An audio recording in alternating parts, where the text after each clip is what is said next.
Sean, what are you going to be for Halloween this year? So I'm really debating between two things. Number one is being a father.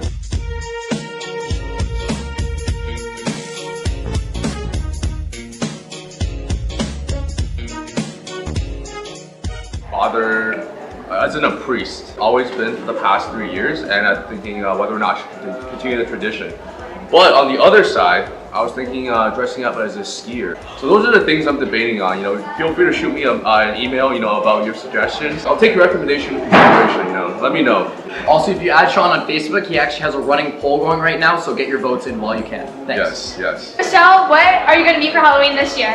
Well, I don't know about this year, but last year I was market share, so it was a very Ivey-esque costume. So I'm here with Afroza and Ryan. So Halloween's coming up. What's the Halloween costume that you're going to be wearing this year? I'm going to be a cat. I'm going to be Austin Matthews. I'm here today with Iris. Hi. Howard. For starters, what are you going to be for Halloween this year? It's a surprise. I'm going to be Batman. All right. Okay guys, so what are you planning on being this year for Halloween? Probably a maid or a schoolgirl, to be honest. I would say that's pretty basic. I'm gonna be a sugar baby. Creative. In that case, I'll probably be her sugar mama. Who knows, we'll see. Dynamic duo. I'm here today with Jack Stevenson and I'm just going to ask him a few questions. What are you going to be for Halloween this year? Oh, well, I actually have like a list on my phone. Funny enough, Link from Hairspray. And then Mulder and Scully was another fun one. Team Rocket, photo of a chicken on like a blue shirt, and you wrap yourself in a cord. And I thought that was like a really funny, like punny gift. Emma Stone, easy A kind of a thing. My name starts with an A. She has a red A. So about 4 years ago, I invested an obscene amount of money in a Dorothy costume, and every year since then, I've forced all of my housemates to be the Wizard of Oz with me. So that's going to be an ongoing tradition for the next 10 years until I get my return on this investment. For starters, Michael, what are you going to be for Halloween this year? I plan on being Dwight Schrute from The Office for Halloween this year. Okay. That being said, if you could be one person for Halloween the rest of your life, what would that costume be? Oh God. So I'm here with Zarbux. Now Zarbux, if you could be one Halloween costume for the rest of your life, what would it be? I think it would definitely have to be Tiger One for my 48 case. He was instrumental in the downfall of the AWACS, and so you know, just being able to embody such a big failure is going to be a great costume in my opinion. So You guys could be one Halloween costume for the rest of your life. What would you be? I would be a middle-level manager. Honestly, for Halloween, I usually just grab whatever clothes my roommates have, so I'll let them put that together and see what happens. So you're going as your roommate? As my roommate's closet. Nice. Be one thing for Halloween for the rest of your life. What would it be and why? I'd be Howard because he's the scariest thing alive. Do you have a comment on that? It's true. I would be Cara Delevingne because every year I could be like badass for like a few kind of nights, but then not actually have to be that badass in real life. So You're home alone on Halloween, and you start hearing footsteps in your house. What do? definitely make sure my roommates come home, and then I would probably scream and like make a big deal of it. I think that's the optimal route to go. If you were home alone and you heard footsteps coming up, what would you do?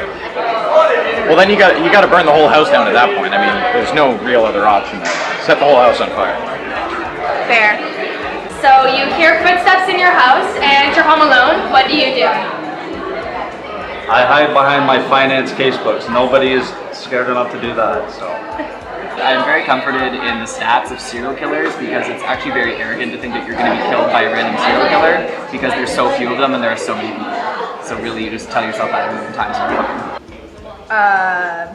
Invite them to Bearcat?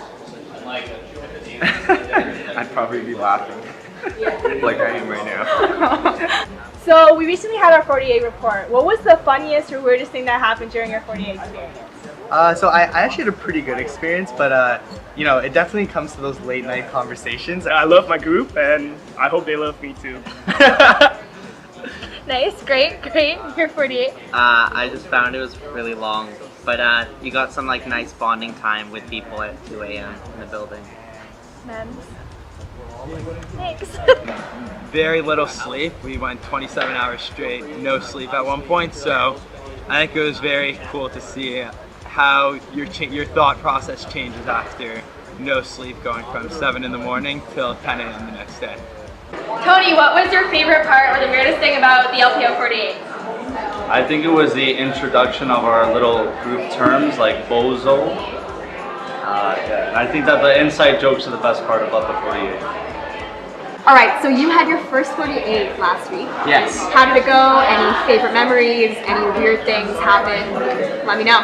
Overall, it was a good experience. Like, it wasn't like overly amazing or like overly bad. It was just pretty like typical, like what I thought a 48 was going to be. So nothing bad stands out. I'm happy for you, Jack. How was the LPO 48? We finished the report, so I'm pretty happy. You were okay. Nice for me. Mistakes were made. Okay, Sean, so we have the IFP deadline coming up very soon. How are you feeling about that? It's very tough. Extremely tough. Every night I've been losing sleep, and you know, I'm getting great hair, and that's why I'm wearing this hat today to just kind of cover everything up. But yeah, it's a very stressful situation. Good luck with that, Sean. Thank you. Okay, I'm here with Michael, so your IFP deadline's coming up now. How are you feeling for it? I'm feeling pretty terrible about it, but I'm planning on grinding it out 48 style and hope it comes out alright. IFP deadline's coming up. How are you feeling? Oh God, not well. So guys, the IFP deadline is coming up soon. How are you guys feeling for that? I feel nothing because I keep deleting the messages I've been receiving about that, so. Pretty numb. I honestly don't know what is entailed. So I mean, that's where I'm at. So IFP, big deadline this Friday. How are you guys feeling? I didn't know there was a deadline actually, so Charlotte's gonna have to do all the work. Our group kind of wants to tell our client to drop the product, so that's the extent to our project. And that's how IFP is going. Stay tuned for more.